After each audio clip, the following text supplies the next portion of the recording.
Namazın sırları. Hüccetül İslam. İmam Gazali. Tekbirden selama kadar namazın zahiri amelleri.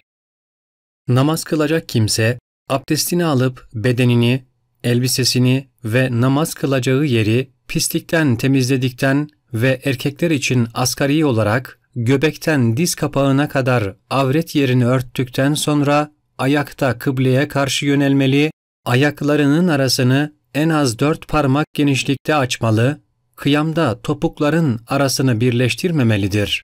Kişinin bunlara dikkat etmesi, onun namazının fıkhını iyi bildiğini gösterir. Resulullah sallallahu aleyhi ve sellem namazda ayaklardan birini kaldırıp diğerinin üzerine yüklenmeyi ve 2 topuğun arasını birleştirmeyi yasaklamıştır. Hadisin metninde geçen savd kelimesi 2 ayağı birleştirmek anlamına gelir. Şu ayette geçtiği gibi suçluların demir halkalarla birbirine bağlandıklarını görürsün. İbrahim Suresi 49. Hadiste geçen safn kelimesi ise ayaklardan birini kaldırmak anlamına gelir. Bu kelime şu ayette de aynı anlamda kullanılmıştır.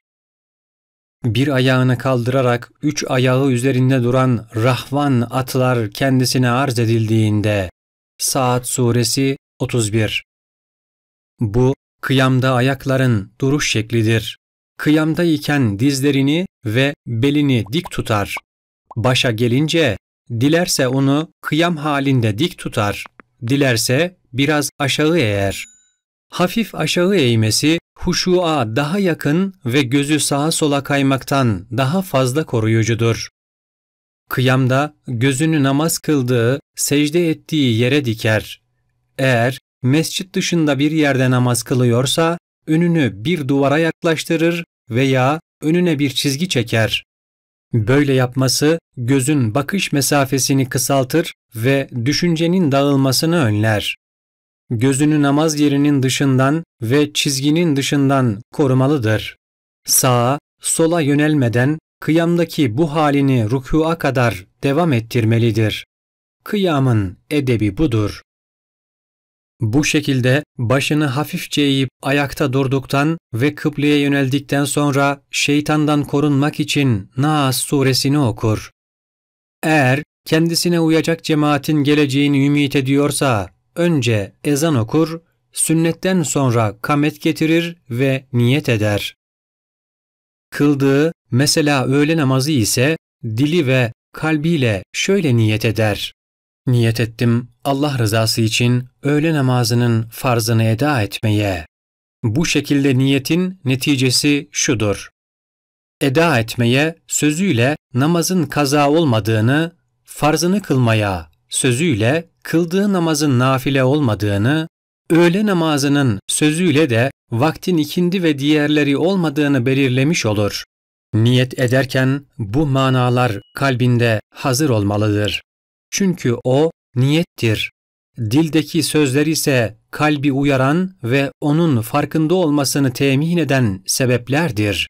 Bu şekilde niyeti tekbirin sonuna kadar devam ettirmeye çalışmalıdır ki niyet namazdan uzak kalmasın. Kalbini bu şekilde hazırlayınca ellerini saldıktan sonra avuç içlerini omuz hizasına kaldırır, baş parmaklarını kulak memelerine, parmak uçlarını da kulakların üst kısmına gelecek şekilde tutarak tekbir alır. Elleri bu şekilde kaldırmak rivayet edilen 3 hadisi şerife göre yapılmaktadır. Avuç içi ve baş parmaklar kıbleye dönük olur. Parmak aralarını açar, birbirine bitiştirmez. Onları açmaya ve kapamaya kendini fazla zorlamadan tabii halinde tutar. Çünkü parmak aralarını açma ve birleştirme ile ilgili haber mevcuttur. Tabii hali ikisinin arası olup daha evladır. İftitah, başlama tekbiri. Ellerini bahsedildiği şekilde kaldırdıktan sonra ellerini indirirken başlama tekbirini alır ve niyeti kalbinde hazır eder. Sonra ellerini göbeğin üstüne göğsün altına gelecek şekilde sağ elini sol elinin üzerine koyar. Sağ ele ikram olarak ve sol elin üzerinde taşınması için böyle yapar. Şehadet parmağı ile orta parmağı sol elin bileğinin üzerine uzatır, diğer 3 parmağı ile de sol elin bileğini kavrar. Tekbirin elleri kaldırırken, eller kulaktayken ve elleri aşağı salarken alınabileceğine dair 3 rivayet vardır. Bütün bunlarda bir sakınca yoktur. Ben eller salınırken tekbir almayı daha uygun görüyorum. Çünkü tekbir bir akit olup kalpteki manayı dille ispat eder. İki elden birinin diğerinin üzerine konması da şekil olarak akdi tamamlar. Akdin evveli elleri salmak, sonu birbiri üzerine koymaktır. Tekbirin evveli elif, sonu ra'dır. Fiille sözlü akdin birbirine uymasına dikkat etmek güzeldir. Ellerin kalkmasına gelince o, bu iş için bir başlangıç hükmündedir. Tekbir alırken elleri öne atmadığı gibi arkaya doğru da sarkıtmaz. Tekbiri aldıktan sonra eller sağa ve sola salınmaz. Eller omuza bitişik vaziyette kaldırılır, parmak uçları kulak hizasında olur. Tekbir aldıktan sonra ellerini yavaşça ve hafifçe indirir. Elleri saldıktan sonra sağ eli sol elin üzerine koyar.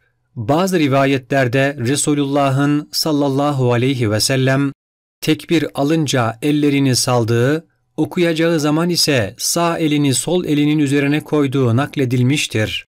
Eğer bu rivayet sahih ise bizim söylediğimizden daha güzeldir. Tekbir, Allahu Ekber şeklinde söylenir. Allah lafzının sonundaki H hafif bir sesle ötreli okunur. H ile Ekber lafzının başındaki elifin arasındaki vav harfi çıkaracak kadar uzatma yapılmaz. Ekber derken ba ile ra harfleri arasına elif getirerek ekbar şeklinde söylenmez. Allahu Ekber lafzının sonundaki ra harfi ekber şeklinde sakin okunur. Tekbirin alınış şekli böyledir.